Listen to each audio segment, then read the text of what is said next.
Yes, people, welcome back to another stream. It is the player ratings. As you know, I didn't do it last night because I felt ill, so I did it this morning. And I've joined by the recruit, Sai. Looks like he's about to jump in the ring. You know, are you going in the ring, bro? Well, I'm always in the ring here with you guys because you never trust any of my predictions. So yeah, I'm fired up, baby. Woo! Big up to Sai. So, how you doing, man? You good? Yeah, really good, mate. Really, really good. I know you haven't been very well. Are you feeling any better? I'm not feeling any better at all. I'm feeling exactly the same. But yeah, it is what it is. We must move. We did have Patrick. Patrick was here representing Australia, but then as soon as the stream starts and he heard the brother he just left the stream. So I don't know where he's gone, but I'm sure he'll join in a few moments' time. Yeah, guys, we're going to jump into the player ratings. Before we do, just want to get your sort of takes on last night, just generally, because for me, I thought we were mint. I thought that was one of the best performances of the season. I don't know. We'll go through obviously each player individually when we do the player ratings, but I don't remember any player particularly playing badly. Even Kyle Walker had a great game, you know what I mean? And he's had a tough year this year. He probably had his best game of the season. And you know what I mean? We're getting closer now. You know, 5 games left, 5 wins needed. This Sunday for me is huge. It is huge because I'm looking at it like this year. If Arsenal lose on Sunday and City win, I think it's over. I think the league's done. But if Arsenal win, yeah, then I think that we generally then have to win our 5 games. We have to win because I don't think Arsenal will drop points again after this Sunday. So listen, last night was great, but Si, what's your take on last night, mate? I was stoked, man. I really was. I was a bit surprised about the lineup. Thought he made a few bold moves, which I didn't anticipate. But I must say, the tactic from the beginning to the end was good. Players felt lively, like motivated and hungry, which on another level than what we've been seeing for the past few months, I think. And again, I just love the Foden in the middle. Like he creates so much, and seeing him there playing with De Bruyne, all these backheel passes, Kovačić was involved in that as well. Yeah, man, was fluid, really fluid compared to many of the other games, and that might be down to what I just said, but maybe also be down to something with playing with Alvarez. I just think that when we play with him, it just seems more fluid because he moves around more and allows more interchangeable plays. But yeah, really happy if that's what to come. Yeah, let's get it. How you doing, Pat? Good to see you, mate. Good, mate. Yeah, apologies. The connection just decided to go to absolute crap about 10 seconds before we went on. So yeah, sorry about that. Look, mate. Yeah, happy as Larry after that performance. I did mention on our McKinney Way show a few hours ago what was most satisfying about this performance was to play an opposition like that after we've had a grind of the last 2 fixtures against Madrid and against Chelsea. I think it helped us a lot had playing a team that was a bit brave and was willing to try and play from out the back. Albeit we think we taught him a bit of a lesson on how to do it. Especially the manner in which the third goal was scored. But for me, it just felt like it was satisfying, not just because of the result, but just because I think we've sort of been missing that style of play, that freedom of play that we've just been lacking for the last few weeks, and it was just so good to see. And it's going to be hard today to fault anybody today, but for me, there's going to be a few standouts, and I could talk about them now, but I'm sure we'll go through them in good detail over the show. Well, we'll get into it. And Tone, before we get into it, your generic statement on last night, mate.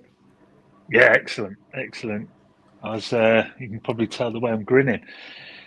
It was fairly comfortable in the end, or very comfortable in the end, which I sort of expect in a way playing Brighton, because they play the way that suits us, which is quite open. They mess around at the back, which they got caught out for.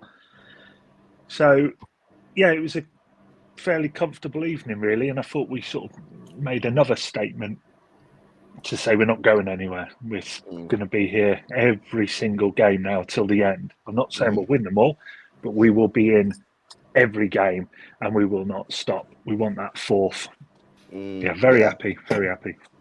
Facts. Right, guys, we're going to get stuck into the player ratings now. As always, scale from 0 to 10. Usually we say 6 for just average, and then anything below average, less than a 6, although we couldn't get anyone less than a 6 based on last night, and then we'll obviously go up. Watching on Twitter, then make sure you are following, and of course you can actually give me comments. You open up the Twitter stream in a weird way. You can actually comment on it as well, rather than actually get involved in the live chat. But obviously on YouTube, you've got to make sure you put your thoughts in the live chat as well. Right, let's get straight into it. Ederson, there you go. That's his heat map, obviously. 90 minutes played, 3 saves, 2 run-outs, both successful. Made 1 high claim as well. 88% passing accuracy. And as well, that ball down the right hand side was insane. 13 long balls, 7 successful, 2 clearances. Top performance, man. It was class. I can't lie. For me, that goal as well that we scored when he pinged it to Kyle Walker, and then obviously he cut it back. Honestly, he might have to get. I don't normally give 8s to goalkeepers because they don't really do a lot in our team. They don't really make too many saves and shit, but in this particular game, I think I might have to give him an 8. I don't know. What are you guys thinking about Ederson? Yeah, 8. 8's a justified number. I mean, he's also benefited by the fact that, you're playing against a Brighton side that loves to play a really high line defensively. There's the only other team I could think about that he might be able to get away with that sort of thing too is Spurs. With the inch ball, he loves those high lines. For me, it sort of plays into our hands or plays into his hands, so he can just go ahead and ping a long ball if he wants to. It doesn't matter if Haaland's onto it. He proved that we've got a right back who came onto, obviously took the ball and, was able to, maintain possession well enough for Alvarez to tuck it away. So, for me, that's what Ederson did. Is basically he's responsible for about 90% of that goal, really. So, unfortunately, he doesn't get the credit for the assist, but he should get all the credit for that goal, basically. Yeah, another one for his highlight reel in the future. I know. His highlight reel is actually crazy. Go on, Si. Sorry, mate. Yeah, I don't know if I want to give him above 8. I'm maybe slightly below that. I don't think he had enough big saves to warrant that above 8. So I might maybe go with 7.9 or 7.8. Oh, he spoils sport, man. What this guy, honestly. Well, I have high expectations for a world-class goalkeeper, and above 8, he was really good. But did he were there any spectacular saves or anything? Because I think that's a goalkeeper's first and foremost role. That is to keep a clean sheet, which he did, but it wasn't really. He didn't have any saves to make, so you can only judge him off what he did do. You know what I mean? And he kept a clean sheet, and he obviously created that goal. But no, I get the point of view. This is why I always find it difficult to give player ratings for goalkeepers, because they don't really do too much in our team. Right, okay, let's move it on to Kyle Walker. I've got to say, I don't know if you guys agree, I thought it was his best performance in his City shirt, possibly all season, to be honest with you. He was really, really good. He was bombing forward as well, which usually we don't want to see from Kyle Walker. But yesterday it did actually pay off. 79 minutes played. Look at that, guys. 2 assists. Yes, you are reading that correctly. 2 assists from Kyle Walker yesterday. 1 block shot. There was actually a time as well in the second half where he had a chance to shoot and he was like 1-on-1 and he's been wanting a goal all season and he passed it, which was a little annoying. 82% passing accuracy, 2 key passes in the game, 1 big chance created, 1 cross successful, nice cross to Kev as well, 1 long ball and 2 dribble attempts, 1 successful. I got to say, there was, as Karl says, there was still 1 or 2 dodgy moments where I was like, oh God, what's he doing? But yesterday, probably for me, I thought that was his best performance of the season, lads. I can't lie. I'd give him a 7. I thought he was. I thought he was good. 7. Yeah, I'm with you too. I know what you're gonna say, John. I know exactly what you're gonna say. Yeah. I'm with you so much. I know what you're gonna say. I'd give him a 7. Now I thought he was good, but there was a switch off a few times. Yeah, there you go. Yeah, the hand there from side. There was a switch off a few times in this game, and they all came from Kyle Walker. Now, I'm not saying he didn't play well. I'm going to get lynched. I know. I got lynched last night when I said it. So he did play well, but especially the start of the second half, he was careless twice in 2 minutes that a better team could have punished us for. When for some stupid ass reason, he's pissing about with the ball on the right hand side. I don't know why he does it. He seems to think that if he stands over the ball, he'll never lose it. And he keeps doing that, and he did it yesterday. So I don't want to go too far because he did play well, a couple of assists, up and down the line, worked hard, nearly scored, all that stuff, great. But it's a 7 because he switches off, and he did again at least 3 times yesterday. Sorry, is that right? No, I'm so glad Tone said this because I was about to say Chad will probably hate me for being negative because just gave Ederson a low rating compared to the chat, and now I wanted to give Walker a bit of a lower rating there than what everyone else is doing. So I'm happy Tone said what I was thinking. I counted 3 times at least where they got in on a counter against us, and that could easily have been a goal against us. But on the other side, like I don't like when he is pushed forward to being a right wing, which essentially was what he was last night. But I do think that he solved the offensive part of his game much better than what we've seen throughout the season. And he did get 2 assists, which was great. So a 7. I give a 7.1. So the tone is more negative than me. Pat, please join me in the Happy Clapper FC and get this guy in the 8. He got 2 assists, man. Yeah, look, mate, I'm going to hot take early in the show, but I'm going to say he was my man of the match. I'd give him at least an 8.6 or an 8.7. I thought he was absolutely fantastic. Now, Tone, before you say anything, okay, yeah, maybe there was 1 or 2 erratic passes early in the second half, but I think you can blame a lot of the team for that because we had to adjust to their new substitutions, having a lot more quicker forwards playing as well. So everybody had at least had a little bit of a rough patch there for 10 minutes while we settled into the second half. So I think everybody's to blame for that a little bit. But I mean, he was just everywhere, and the fact that he came in cold start against Real Madrid and played more than 90 minutes and actually did relatively well, despite obviously keeping Rodrigo on side for the goal. But that's all the past now. He played relatively well against Chelsea as well in a game that was going to be an absolute grind for everybody as well too. And now to come in and put in such a great performance, 2 assists. Which, for the record, by the way, just this game alone, he's already doubled Anthony from Manchester United's tally for the whole season, and he's actually 4 times. He's scored 4. He's had 4 times many assists than him for the whole season already. So just put that in perspective. That's enough to give him another, half a point if you put it want to put it that way. Look, he was everywhere today, and I've always. The thing I've criticised about Kyle Walker is that when he plays, when it's right back Kyle Walker, he's the best of the business. When it's right wing back Kyle Walker, it sometimes leaves a little bit to be desired. But he was actually able to sort of play both today. He was as good going forward as he was staying back, playing from out the back as well too. And it was good to see him just play with what seemed like a bit of freedom in that. And it was also helped by the fact that midfield and Brighton were playing so narrow, which helped our midfielders, which actually allowed our wingers to sort of expand. You look at Gvardiol had tons of space as well too. Kyle Walker had tons of space, so that did help him. And Kyle Walker, I think, is always going to have a good game when he's got even just a fraction of space to himself. So for me, he was my man of the match. It's mid eights for me, easy. 8.6 for you. I'm going to go up at 8.2. I recognise that there were a couple dodgy moments, but ultimately the 2 assists for me easily get him into the 8s. Just quickly, because I'm just writing these down so we can see at the end of the stream.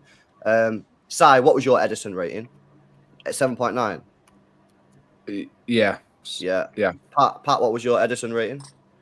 I just went for a flat 8. 8. Yeah, and Tone, yours was 8. what? 8. Same as Pat. I was on 8 as well. Cool. Okay, let's move it on. Big up to Amar, says it was usual Bozo Kyle switching off defensively. He did, but didn't cost us a goal. So you can only knock off so many points, and he got 2 assists. So I'm putting him in the 8s. But there's a lot of people that agree with you. Right, let's move it on. Oh my days, we get to speak about my favorite player. Yeah, my favorite player, Manuel Akanji, steps in again. That's his feet map from yesterday. 90 minutes played, 1 clearance, 2 successful ground duels out of 3, had no aerial duels at all, only lost the ball 4 times in the whole game, guys. 96% passing accuracy. That's ridiculous. What else we got here? 5 long balls, 3 successful. Unreal. This guy, yeah. Wow. What a player. He's been our best defender this season. I've been saying it for months. Everyone tried to tell me it was Nathan Ake. It's not. It's Manuel Akanji. This guy deserves all the plaudits he's getting because he's absolutely fantastic. Everyone talks about Saliba. Everyone talks about Van Dijk, Gabriel. Not enough of our own fan base, push this guy this season. As a fan base, we need to keep pushing Akanji's name into these conversations because this season he's been absolutely incredible. And yesterday, again, hardly put a foot wrong. What a player, lads.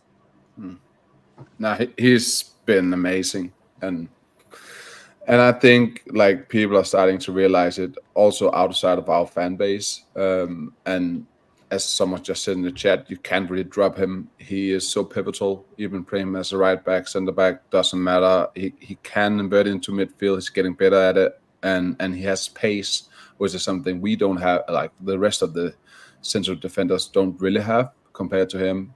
So man. Tiki did a masterclass on getting Akanji for that sum of money, really. Mm-hmm. 5 Akanjis for a Harry Maguire. That's value for money if you tell me. If you ask me. And he can play everywhere. He's so versatile. He can play anywhere across the back line, left back, right back, centre half. Step into midfield at times. I don't even care. He's just class. And his level doesn't drop. If he plays left back, one of his best games was at left back. He was unbelievable at left back. When he's right back, he's relied upon. Pep loves him. And I think we're seeing now more and more why Pep loves him. Because like you said, play across the back. In my opinion, he's been our best defender this season. He was brilliant again last night. Just fantastic. Be comfortable, read the game, come up, drop back when needed. He's just brilliant. One of not just defenders, he's been one of our best players of the season, full stop. Yeah. Did you see the... Oh, sorry. Sorry, just quickly, I just added on to what Tone said. Sorry. I wanted to ask you all, and probably ask everyone in the chat. Obviously at the end of the season, we'll have, City will have their own, player of the year that all the fans can vote for. I think are we in agreement? I think maybe unanimously, and I'll have the chat in as well too. Do we think Akanji's in the top 3 nominations for player of the season, for City's player of the season? Yes, I think so. He's definitely certainly top 4 because you've got Rodri above him, you've got Phil Foden above him. I just say 3 because usually they only nominate 3 at the end of the season. Yeah. Who would you say other than Akanji? Not Foden, not Rodri. Foden, Rodri, and Akanji. Yeah, but LB said top 4. Who would be Haaland as well? Yeah. Haaland will be up there, despite his drop off. He will be up there just because of the sheer amount of goals. Not for me. Kevin De Bruyne. If he gets the golden boot, don't be surprised to see people put Kevin De Bruyne up there as well, because since he's come back, he's been. It's yours. Yeah. No, I put Akanji there. Yeah. I put Akanji there. 100%. I think he's mega. Yeah. Right, player ratings for him. I'm going to give him. He didn't have too much defending to do, but when he did have defending to do, he did it very well. Passing was on point. Steady game. I think he's, for me, the rating will be limited just because he didn't really have too much defending to do, a little bit like Ederson. I'm going to give him 8.2. I'm going to give him the same as Walker. Yeah, I'm gonna give him an 8.3. And there was one situation where Welbeck was played through our backline and onto goal, where he were like 3 meters behind him, and he just he closed him down so quickly. He is fast. Like if that was Diaz, Welbeck would have been through on goal. So that moment, I think that earns a 0.1 more, so 8.3. Okay. Yeah, Pat, what are you saying? I'm going to go with the 8.1. You know, he was as good as anybody out there, but again, you know, he was just surrounded by defenders that did make his job a little bit easy as well too. But you know, he stood up and he put in a performance, you know, that was above average, and I think we could probably credit the entire squad for that. I think everybody was above average today. Yeah. Okay, and Tom? 8.5. Brilliant. 8.5. Very nice. Very nice. Great. Okay, let's keep it moving. Nathan Ake got some minutes yesterday. I thought it was a great decision from Pep Guardiola to get him in the team because he was one that was probably a little low on minutes since he's come back from his injury. Very solid performance again. 90 minutes played. Could he have scored when Phil Foden put the ball into him at the back post? Maybe. It was a slightly tricky one. The ball was in the air. 2 clearances, 1 interception. Got dribbled past twice. He won 1 out of 4 ground duels and won 1 out of 2 aerial duels. 99% passing accuracy, guys. Only misplaced 1 pass in the whole game, and that 1 pass was a long ball as well. So all his short passing was all successful, and that's a shot off target where maybe he could have scored. Very good decision, lads, for Pep Guardiola to stick him in because he was the only one out of our defence really that's low on minutes since he's come back from his injury. I know he played in the last game, but for me, solid performance. I'm probably looking at like a 7.7, something like that. I think, yeah, it didn't do too much wrong, but didn't do that. It wasn't like a masterclass, was it? So, yeah, I'm going to go for sort of like a 7.7 standard sort of performance. Yeah. I'm going from a 7.4. Okay. I went 7.7 because if you look at that heat map, and from what I remember when he was receiving the ball, he did seem to be the deepest lying out of all the centre backs. Like he was probably the most likely to play like some sort of a sweeper role. So he was just there. He was just there mopping up and just, you know, constantly just on, you know, just the first to receive the ball after Ederson, basically. So, you know, it wasn't spectacular, but it was effective, and that's basically what we ask of Nathan Ake. Sometimes the good work he does anonymously is the stuff that sort of gets glossed over. So for me, it's a 7.6, 7.7, basically. A job done. Good to see him back playing again, of course. You know, we need him for this run-in. And it was also nice to see him with the captain's armband as well, too, for the last 10, 15 minutes of the game as well. Yeah, very true. And you, Tom? 7.5, which that is pretty much the rating Ake's had, I think, since he's joined us. He's just good. He's solid. You know, he doesn't. I don't mean this in a harsh way. Never gives you less than a 7. Never gives you less than a 7. Never. Yeah, that's. Yeah. The only one I could probably say is Wolves away this season, and it was terrible, but everybody was terrible that day. Yeah, that's true. 7.5. Okay, 7.5. Right, Joško Gvardiol. I think the narrative on this guy is starting to change. I've rated him all year, but a lot of people haven't. But I'm starting to see people appreciate what he's bringing to the side now. This is his heat map from yesterday. Didn't venture forward too much, just sort of held his position there on the left side. 90 minutes played, 1 interception made, got dribbled past once. He won 3 out of 4 ground duels, had an 84% passing accuracy, 3 long balls, 1 successful, also had a dribble attempt, which was successful again. Lads, I think he's the real deal, man. I think he's fucking mint. I say it all the time. I think Gvardiol is what Pep wanted Laporte to be. Yeah, he's a good 1v1 defender. He can play out wide, which Laporte couldn't. He can get on the ball, step forward. He's just mega, man. I absolutely think that we have got a gem here. He's only, 21 years old? We're going to have him for the next 12, 13 years. I'm telling you, man, we should all be absolutely buzzing that we got this guy across the line in the summer because he's going to go on to be one of the best centre-halves in world football. Facts. Yeah. There was that nice little Croatian connection as well, too, with Kovačić as well. A lot of little link-up plays on the left-hand side as well, too. It was like any time there was a chance to get a break and cut in on the left, Kovačić was always there to receive any pass from Gvardiol as well, too. So that's a nice little link-up to have from time to time. Yeah, I'm always raving about him all the time on there, and I'm always putting that Rolls Royce gif out with the thing that comes out the car. He's amazing. I love the way he links up. I love the way he gets forward. He's the best of the defenders or the fullbacks or whatever you at getting forward. Link up plays brilliant. Very rarely gets beaten. There is an argument about the penalty one yesterday. Yeah. There seems to be a real split on whether that was one or not. I didn't think it was. I thought Pedro, I think it was throwing himself down before Gvardiol went near him. That's just my thing, but then I'm biased. But Gvardiol's brilliant. He's brilliant. He's been brilliant pretty much all season. He's settled in. He's only going to get better. Tony, we said it on the Make Uni Way show earlier too. We said with the penalty was it was very much, you had a feeling it was like an umpire's call in cricket.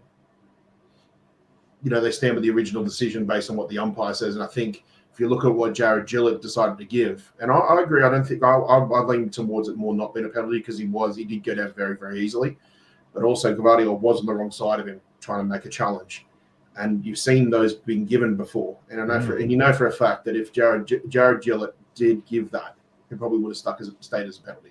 I don't think it would have been overturned. So that's how VAR should work, though, isn't it? That's how VAR should work. VAR is not there to re-referee. It's meant to check for clear and obvious errors. Now, I completely agree.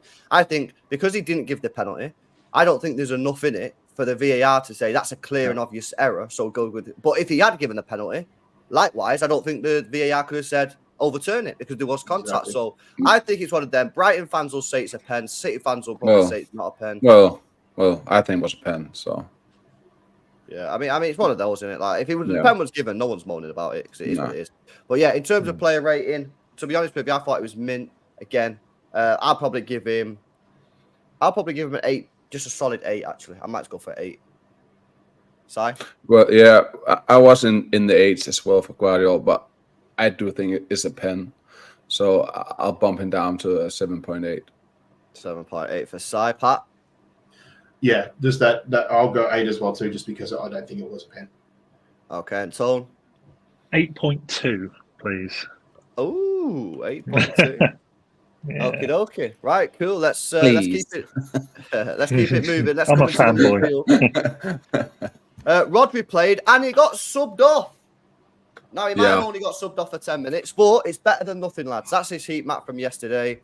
79 minutes feels like a week off for him at the moment. Yeah, that's actually very true. Very true. Look at that passing accuracy there, guys, as well. 96% passing accuracy. Unreal. 4 passes missed. 7 out of 7 long balls. Wow. 7 out of 7 long balls as well. His only dribble attempt was successful.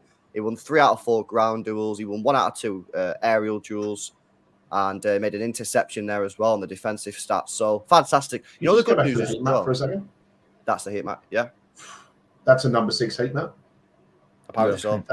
But due to the formation we played last night, he did drop down to like a centre back, build up due to having Walker and Gvardiol pushing further forward. So he wasn't so involved in our attacking play, but that's like what you would expect when we play in that formation with that tactic. But I think he was solid.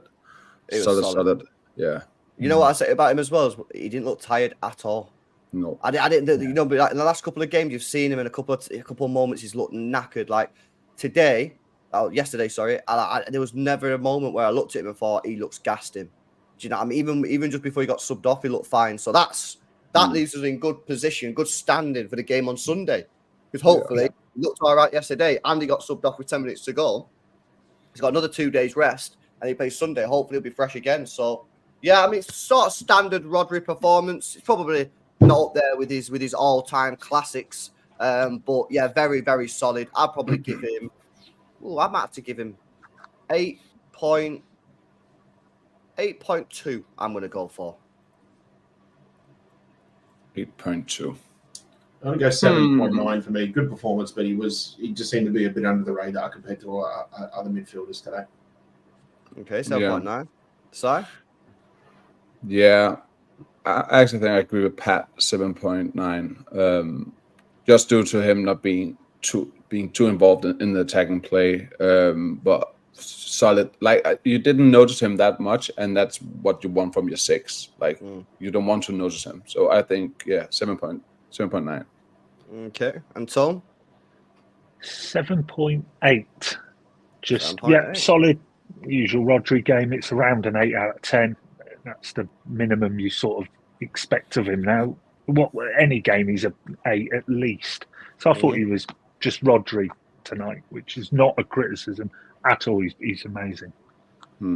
Okay, let's move into the attackers then. The best part of the show. Guys, make sure you've dropped a like on the stream if you've not done so already. We've got over 850 people tuned in cross-platform, man. So make sure you're smashing the likes. Please make sure you are subscribed to the channel as well. Let's move it on. In fact, let's go to Kovačić, because after that it gets exciting. Yeah, and that's no disrespect to Kovačić. That's just the way the guy plays. That's his heat map yesterday, mainly off of the left-hand side, dropping deep, but also pushing forward occasionally as well. 90 minutes played, 98% passing accuracy, only misplaced 2 passes in the whole game. 2 key passes included in there as well, which is nice to see. 1 successful dribble out of 1. He won 2 out of 3 ground duels and only lost the ball 4 times. Very calm. For me, this is a standard sort of 7.6 performance out of Kovačić, in my opinion. It's just sort of like comes in, does his job, nothing special, nothing exciting, but doesn't do anything wrong, and lets the other players who got better quality flourish. And that's what I thought happened yesterday. I'm maybe going to be a bit above the rest of you. I thought he was great. Like joining the play on the counters and transitions with the back heels, and I thought it was mint. Like I'm in the 8s for Kovačić. I thought he was perfect for his role and what he provided, both for safety in the midfield, but also going forward and definitely exploiting the transitions. So for me, we're in the 8s on this. I don't know how the rest of you feel. I get what you're saying, Si. There was some nice little link-up play with Phil, especially playing from out the back in the first half as well too. They were just almost telepathic in a way. Yeah, they were impressive. I don't think I'll go as high. I'll probably go about a 7.9, just the same as Rodri. Just did a job, just slightly different, in terms of positioning, obviously, to what Rodri was doing. But overall, just the same sort of performance, really just consistent and, just fills in that category of 11 above average players on the field today.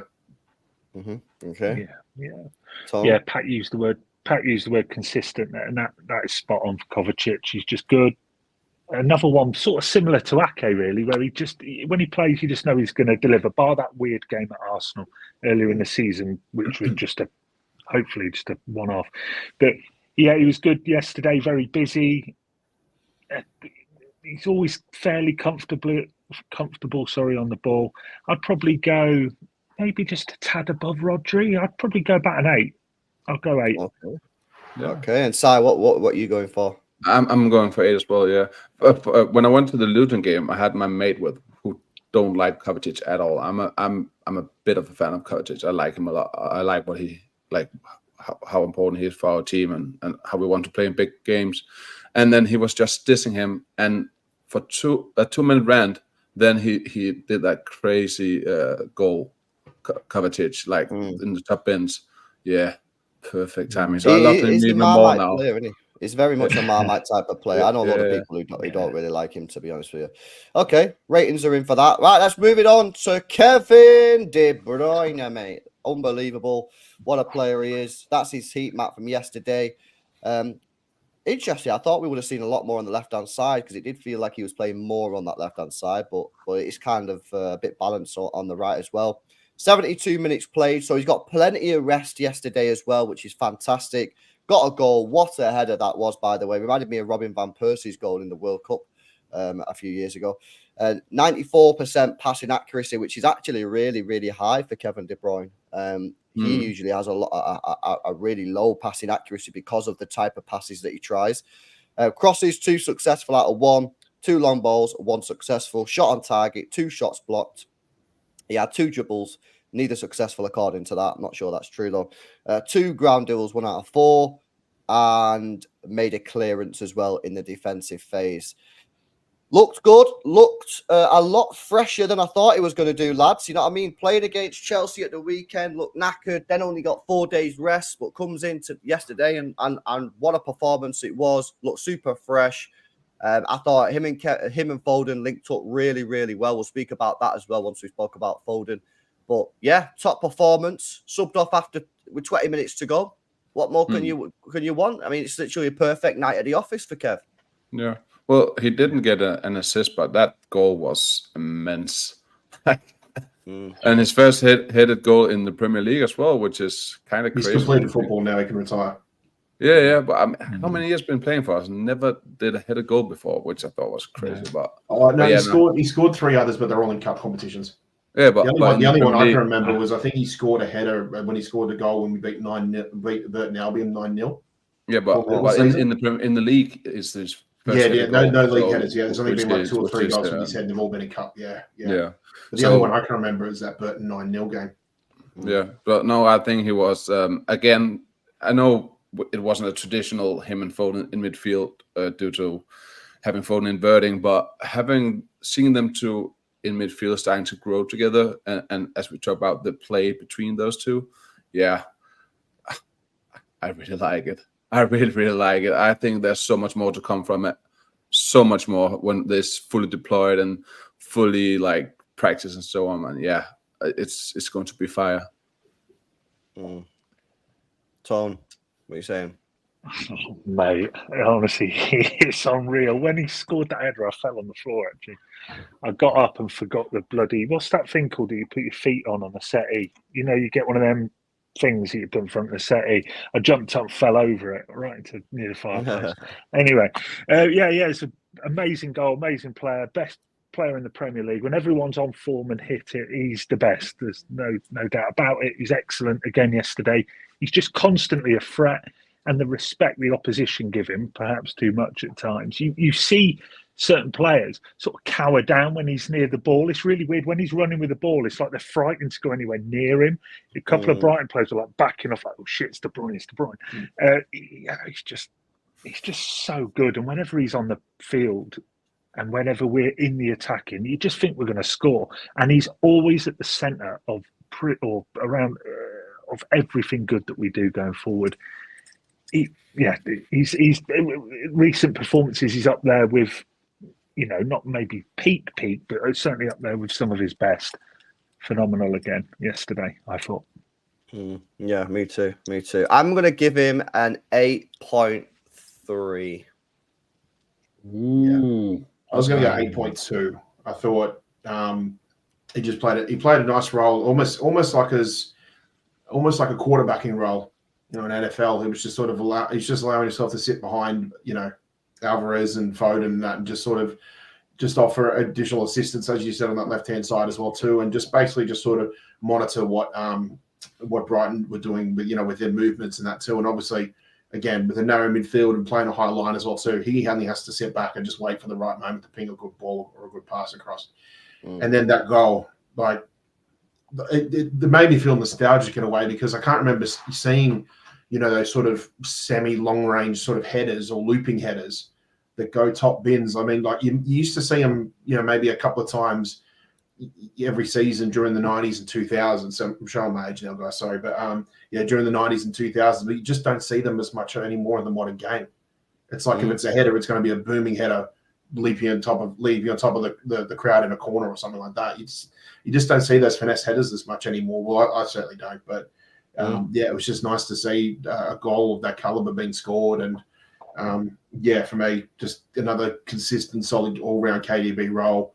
Gave he found his own sort of space and his own sort of area to move around, and he didn't people worry about whether Foden and KDB can work together if they tread on each other's toes. But there was no signs of that at all today. Yeah, unreal. Yeah. What's your rating then? I need ratings from Sai and Tone. 8.1. 8.1. Okay, and Tone. 8.2. Now I know I'm always undercutting or overcutting by 0.1. It's not done on purpose. 8.2.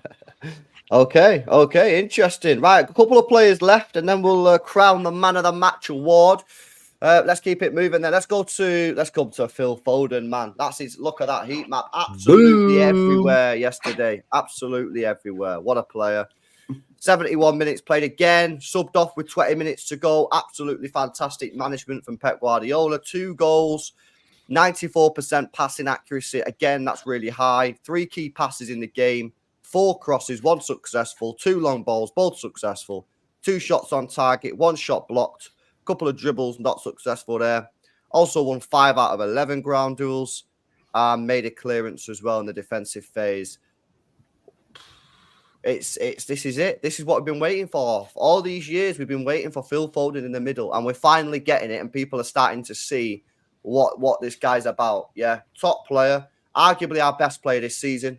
I've had Rodri and Foden like level pegging all season, but at the moment, in the last, I'm starting to think that Foden might just be edging it on Player of the Year. Top performance last night, 2 goals as well.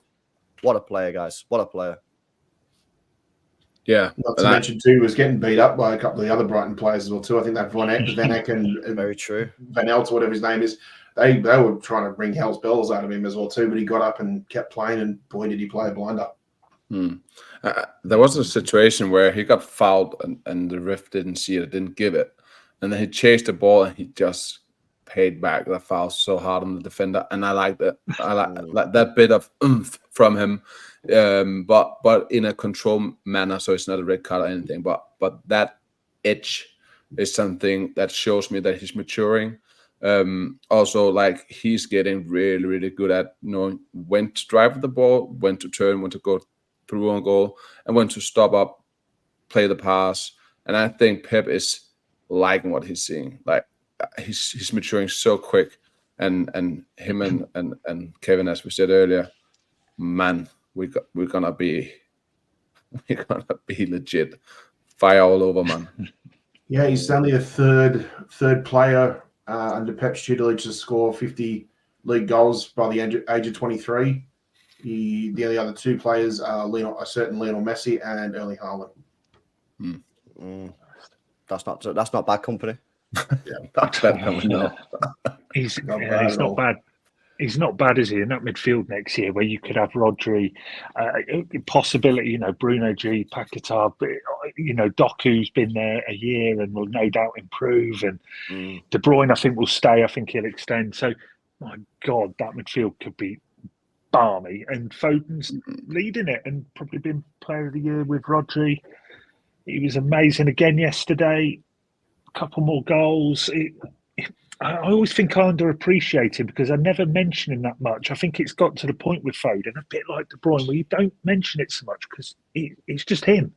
He is world class, and he's doing a world class performance every bloody game. The minimum he's dropping, the minimum is 8 in games at the moment. So you don't tend to. It's like Rodri as well. You don't tend to focus so much on those guys because they're always just brilliant. Everyone knows, well, bar Arsenal fans, everyone knows Foden's brilliant. Everyone does. And he was again last night, another match winner. Yeah, just brilliant. Yeah, he was mega. God say. Also, something that, like, he's always been really good when he plays, like, but not necessarily always getting the GNA. But so when he plays, he's always good. But now he's just adding on that GNA for every performance, which takes him from a 7.8 to 9.5 almost every game he plays now. Which bro, is, he's on 34 GNA this year. All comps. That is ridiculous, isn't it? 34 GNA. Yeah, and it's not even his final form. Just wait till he's only playing midfield. I think. We keep forgetting he's only 23. We keep forgetting. Playing out of position half the time. We're still maybe 3-4 years off from his prime. Yeah. Check this, right? Check this. I'm just on transfer, Matt. Yeah. So when he's played on the right wing this season, he's played 21 games on the right wing, scored 5, assisted 4. So 9 GNA in 21, right? Attacking midfield, played 14, scored 11, assisted 4. Yeah. That's what I mean. Final form, baby. Woo! When he's playing midfield exclusively, I expect this guy to be getting 40 GA a year. All comps. Let's go. Not even like that's not even like I think he can do that, mate. 100% he can do that, mate. The stats prove it. He's already on 34. He spent 21 games rotting on the right wing. How many games have we seen him this year just on that right wing, just like isolated? You know what I mean? Yeah. He needs to be in the middle, and we're finally seeing that. Listen, I'm gonna give him a high rating, probably the highest rating I've given anyone so far. I'm gonna give him an 8.8. 8.8. I'm maybe even in the 9s just because of also it's a bit of accumulated rating for me because he's been so pivotal for like decisive in games, winning us games, and he did that as well this time. So I will be nice and positive, and I'll give him a 9.1. 9.1 from Sai. Pat? Because I gave Kyle Walker a high rating and I was going to put Kyle Walker as my man of match, I'll put, it is going to be higher than Kyle, but just slightly at 8.7. I'm only giving Kyle Walker man of the match just out of sympathy because I think Phil's had so many this season. it's just nice. It's just nice to see Kyle have a good performance like that. It's just good. It's just good to see from him, because the Wait a second. So you're giving Foden a higher rating, but you're giving Walker a man of the match. Yep. He gets my sympathy vote. You go in prison. You go in prison, and you're getting named and shamed.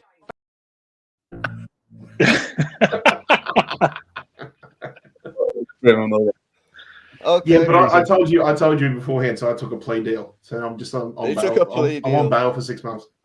All right. Okay. So are you going to do some weird ass rating system? Or are you going to keep it? Yeah, no weird ass one from me. I'll go 9. I'll go flat 9. And I was going to say it actually. It's interesting. Pep saying after he always seems to keep it grounded with him. He was saying, "Oh, his decision making's improving," and the way he was saying it was like, "Yeah, I still expect more." So he's. If people always say of him, "Oh, he's going to be one of the best," he's already one of the best, and he's going to get even better, no doubt. Yeah, no, 100%. Right, okay. You know what? I really want to speak about this guy, man, because I thought he was absolutely unbelievable yesterday. Big up Nobbins in the chat as well. I thought this guy was absolutely class. Now, I can't lie. Yeah, you're here with my opinion. I think Bernardo Silva's level this year is dropped. I think it's dipped this year. That's my honest opinion. Yeah, but yesterday, I think it might have been the best game he's played for City in a long time, if not all season. I thought it was absolutely superb. He was everywhere. He was getting stuck in defensively, interceptions. You've seen the Phil Foden goal where he slotted it past the goalkeeper. That was because of Bernardo Silva's work rate. He never stopped running, and he had the quality as well. This is his heat map yesterday, mainly out on that right-hand side, but did actually often drop into a more defensive role as well. 78 minutes played, so he saved 12 minutes from him as well. So he's got some rest for the game at the weekend. Got the assist, which was that Foden goal I was speaking about. 94% passing accuracy, 1 key pass, 1 big chance created, 2 long balls, 1 successful. He won 1 out of 3 ground duels. Only lost possession 5 times as well. Also made 2 interceptions on the defensive work as well. Absolutely unbelievable. What a player. And that was for me. Possibly, unless someone can remind me, that was possibly the best game he's played for City this year. Unless you've got another game that you can throw at me. If I think about it right now, I don't think I can remember him having a better game since the 4-0 against Real Madrid. I can't remember. Since then, I can't remember a game. Yeah. I think it's always harder to remember matches in the current season than the previous seasons, and my mind is just clogging up right now. I can't remember him having an outstanding game, but I think it was really good last night. Yeah, same. Yeah, I thought he was good. I think he's had an underwhelming for his level season, but he was good yesterday. Yeah, and it's good to see because this is where you would imagine Bernardo would be one of the ones stepping up and leading in these final games. He'll be one of those players like a De Bruyne who will say, "Look, lads, we've done it before. We've been here before. We're the best team. Step it up." And Bernie's one of those. And yesterday showed it. And I expect he'll start at Forest and he'll deliver another solid game. Mm-hmm. Yeah, for me, I'm going to give him a high rate. I'm going to give him 8.3. I thought it was 8.2. 8.2 for Sai. Pat? Yeah, 8 point. I'll go 8.3 as well. 8.3. Tom? 8.1. Yeah. I promise okay. I'm not being a tosser. Right, okay. Let's speak about Julian Alvarez, guys. Again, a bit of an interesting game from him yesterday. I think we'll get some different opinions from ourselves and the chat as well. I've seen during the game itself, during the watch along, I've seen loads of different opinions flying in the chat. That's his heat map. You tend to see this with Alvarez. He doesn't really have a mad heat map. It's sort of like pockets. 90 minutes, got a goal. Obviously, nice for his confidence levels. He had 2 shots on target, 3 shots off target, 1 shot blocked, 89% passing accuracy, 1 cross unsuccessful, 1 long ball successful. He had 2 ground duels, 1 of them won. Only lost possession 6 times, got dribbled past once.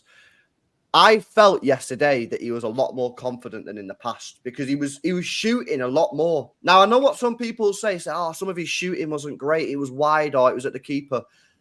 I'm not bothered about that. That will come in time. I just wanted to see him shoot, yeah, because a couple of games we've seen him recently, he's took too long to have shots, yeah. But yesterday, every time he was getting on the ball, he was just shooting at the goalkeeper. And that's what I wanted to see from him. The confidence is back, gets the goal, obviously, easy goal for him, he just tapped it in. But like I felt yesterday, you started to see confidence come back into him. I don't know if you guys have just seen, he just done an interview with Sky as well, in English as well, so people can listen to it. So it seems to me like he had a bit of a dip. I think it's a bit annoying, really, because both our strikers have both been low on confidence. But yesterday, for me, I did feel that Alvarez looked more confident. I thought his link-up, as Chris says, I thought his link-up was decent as well. I thought it was a good game. I'm not going to go crazy. I'm not going to say it was amazing, but I thought he played all right. I thought he played well. No, I agree with you. Definitely. Like, as I said before, when he plays, we just seem more fluid in attack. And that's also because he's moving around. You just saw his heat map, so he's moving around a lot more than Haaland. He's interchanging with Foden and Kevin for the false 9, and I like when he shoots as well because it gives the defender something else to think about. So the balance between shooting and trying to play through balls, I think, was yesterday. Because when we take some shots from outside, the defenders try to close us down, which leaves space for other players to run into. So, yeah, I think we played really good, and I think a lot of that is due to him playing as the 9. So, yeah, I think it was really good. Mm-hmm. Anything else add on that, lads? No, I agree. So I think just offers a different dynamic for our attack than what Haaland does. There are games where Haaland's going to thrive in certain matches, and there's ones where Julian Alvarez is going to do a better job than him. Weirdly enough, actually, on this occasion, it was actually, he scored a goal, for long ball from Ederson that actually didn't involve Haaland trying to muscle off a bunch of defenders. So that was refreshing to see as well too. Getting the goal will help his confidence. I think he's gone on a bit of a drought with scoring goals in the league over the last few weeks. I think. Correct me if I'm wrong, LB. I don't think he's scored a few for a while, but that'll help his confidence. I mean, I think a more confident player probably would have actually buried 1 or 2 of those longer shots that he had. I remember he came close in the first half and then came close again in the second half as well. So a more confident Julian Alvarez probably scores at least maybe two goals, maybe gets a hat-trick in this game. But overall, it's good to see. I think the guy's just starting to get a little bit more confidence as well. And, that's good if we have to rely on him while we wait and see what the verdict is on Haaland, because there is still a little bit of uncertainty about his muscle injury or his leg injury that he's got at the moment, I believe. Yeah, no one really knows. And they told us last time it was only going to be a short thing, but then it turned out to be months. So, listen, I'm going to give Alvarez, I'm going to be general, I'm going to give it 8.1. You get the goal as well. I'm going to give him an 8.1. Si? 8. Flat. Pat? Yeah, 8.1. And Tone, typically you'll be going for a 7.9 or an 8.2. No, I'm not actually, LB. 7.6, I think. 7.6! Boo! Chad! Boo!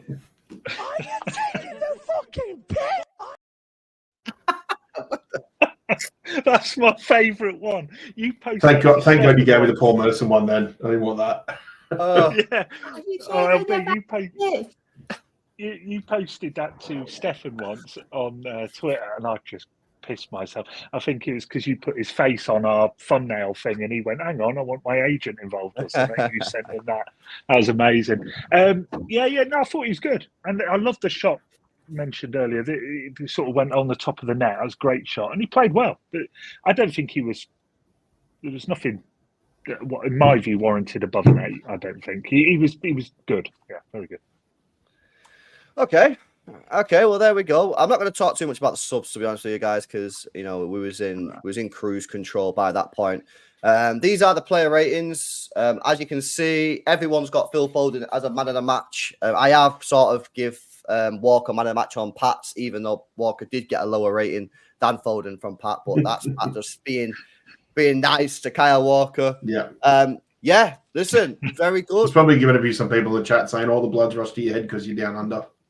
I'm upside down or something. Yeah. Maybe. You'll wake up in the morning, mate. You was like, yeah, what was I doing there? Yeah. But very, very good. Listen, before we wrap up, how do you see this title race going now, guys? Because obviously this Sunday for me is absolutely huge. Because listen, this is where I'm at with it. Yeah, I think because for those that don't know, Spurs play before Spurs Arsenal play before we play Forest. Here's what I think. If Spurs get a draw or a win against Arsenal and we beat Forest, I genuinely think the league's over then. I think it's over. Yeah, it would take a capitulation for us to not win the league. However, if Arsenal beat Spurs, I think Arsenal then win their remaining 3 games, which means we have to beat all our games, including Spurs away. So I think this Sunday is massive. I really, really do. What are you guys saying? No, I totally agree with you. And before the game last night, I ranked Tottenham away, Forest away, and then Brighton away as the most difficult games we had left. So I'm way more nervous for Sunday than I was last night. I had a good feeling about that game. So and going into that, I think we're going to see a completely different how they will set up compared to Brighton, which will cause us problems. And last season we did drew there. Where we had a lot of chances, but we did drew, and they're fighting for survival. So, yeah, if we win on Sunday, and I don't really care about Arsenal. If we win on Sunday, I'm pretty confident we will also win the league. What about if Arsenal win? If Arsenal win, what do you think then? Because they're going to win the rest of the games if they win on Sunday. Yeah. I think they beat United away. Well, I think they have a game where they will drop points where you don't expect them to drop points. So I'm pretty sure the Bournemouth forever. But I think not a lot of fans are expecting them to drop points against United, and United is just party poopers, man. For some reason, they get something done. And yeah, so I'm more focused on us and winning on Sunday, which is like if we win that, I am very confident for the rest of the season. I don't know. I have a little bit of a feeling Arsenal might be a little bit on a knife edge with this weekend's fixtures because one thing we could say is, and I've certainly noticed it with a lot of derbies over the last few years, is that if there's one derby that really sort of form goes out the door more than anything, it's probably the North London derby. There's so many times when one team or the other's been in form and you think if you're a betting man, you put all your money on the form team and then it ends up being like a goalless draw or 1-1 draw or something like that. So I think there's a lot of pressure on Arsenal for this game, knowing that obviously Tottenham's going to do everything in their power to try and keep them at bay. Obviously try and, get into that top 4 because I think they're 3 points behind Villa with a game in hand or something. So they'll be looking to want to take. They're 6 behind Pat with 2 games in hand. Villa play Chelsea on Saturday night, which obviously you'd expect Villa to win. But if Chelsea gets something from that game, which is possible, then that opens the door massively for Spurs to come in on Sunday. Yeah, and really a win for Spurs would that probably puts them favourites then to get Champions League. I'd probably say the same thing as well too. No, I think I just think if they drop any points, the season is on a knife edge, and then they're at a stage where they're basically having to chase. Similar to when they got to that really bad slip of form at this time last year. They started chasing games, and it fell away for them. So I think they've got to be very, very cautious. If they're going to beat Spurs, at Tottenham Hotspur Stadium, I think they're going to have to really play a very, very disciplined game because Tottenham's not going to allow the same mistakes that they did when they went to St James's Park the other weekend. They're going to be up for it. It's a North London derby. Their fans are going to be up for it. So I could probably speak for most Blues saying that, yeah, we do hope that they drop some points. God, I don't want to get too overambitious, but I'd love us to be in a position where if something happens, we do get it wrong at Spurs away in the penultimate game of the season, at least we've got that buffer when we go play West Ham in the last game of the season as well too. Mm-hmm. But I also think too, we in a week or two's time from now, we could also be looking at the penultimate weekend of fixtures as well too, because I believe we have the early kickoff away at Fulham, and if we were to get 3 points and still keep the ascendancy in the league there, then there's going to be a lot of pressure on Arsenal as they go to Old Trafford later on. So that could be a crucial one as well. Yeah, it's a shame we're not playing Forest, I think, before, because if we can beat Forest, the pressure on Arsenal to go and win at Spurs, and they would have to win, would be enormous. But at least in a way, we'll know what Arsenal have done beforehand, if you see what I mean. And if Arsenal any slip up at all, we can drop a game, which is effectively most likely the Spurs one. So if Arsenal win that game, I still think they could drop in 2 of the 4. I still think United I know they're crap, but like they showed against Liverpool, they can turn up at times and put that extra bit in. And I think if they still got, they're not making Champ League, but I think they can still make Europa and all that sort of stuff. So they've still got something to fight for. But I don't think Arsenal will beat Everton, because Everton are safe. They've got nothing to fight for now. They're not going down. And they've got Bournemouth, who they're good. They can turn up, but they're mid-table. They're going to be around 12th. So the Arsenal should take care of them. The threat, as is the same with us, is Spurs away. And if Arsenal pass that test, I agree, I think with what you said earlier, LB, that means we're going to probably have to win at Spurs, more than likely have to win there. So, yeah, that's huge pressure. But Arsenal slip up at all and we beat Forest, is one hand. One hand is on that trophy for sure. I wouldn't say both, there's still work to do, but one hand is most definitely on if we come away top of the league with a game in hand. And the ideal scenario, is to go to Spurs top of the league before we kick off. We do not want to having to be winning or whatever at Tottenham to go back to the top. Nobody wants I know. No. That's the situation that we're probably going to be in now, I reckon. But we'll see, innit? Big up to Sanji. It says, can a City player ever win a Ballon d'Or? I think Foden should be up there this calendar year, but it's probably going to go Bellingham, innit? Even though Foden did better this year. Yeah, Bellingham getting it. Honestly, that's bloody meltdown territory. He's like the odds-on favourite. For what? I don't get. I'm not saying he's not a good player and he's not talented, but what has he done right now to this point to be mass favourite? It's just outrageous. It's wild. Sorry. No, it's cool. It's cool. Listen, anything else you guys want to say before we wrap up? No, not really. I'll see everyone for the West Ham game. So last time I went over there, a lot of people, like a handful of people, came up and said, "Hey, I know I was a bit drunk, getting my hooch, but like if you see me in the stadium or outside, just come say hello. If I'm drunk, I'm a friendly drunk. Like I'm fun to be around when I'm drunk. So I look forward to seeing you over there. You and your Danish hooch, okay? Yeah. You coming for the West Ham game then? Yeah, I'll be there for West Ham. Nice. Yeah, we'll definitely link up. For sure. But yeah, just come say hello, everyone. I'm funny. There we go. It's funny. Is that what it says on your business card? Yeah. Right, big up people. I'm going to redirect you to Nobbins. Nobbins is live doing a post-mortem, so you guys can go over there and see what he has to say. I'm going to see if I can get an Elbins episode scheduled as well soon. But yeah, listen, guys, big up for everyone for joining. Big up to Sai, as always. Big up to Pat, Mancunian Way, and Tone. The Tone show should have a little bit of a change in time. Sai's got a promotion, so he can no longer bunk off work midway through the day. And we have to play around. So we'll have a chat this weekend and see where we can get it up. I'll let you guys know. FYI, I'm going to be doing me and Dan are doing a stream tonight. You guys have been asking for it. Friday night stream. Myself and Dan tonight. Might be on the second channel, More LB. Might be on the main channel. Not sure yet. So make sure you are subscribed to the second channel, More LB. You guys love it. It usually kicks off around 9 p.m. and we talk about random stuff. Not a lot of football talk. It's usually random stuff. So guys, get yourself in there. Enjoy the rest of your day. And I'll catch you guys in the next one. Peace out. Take care.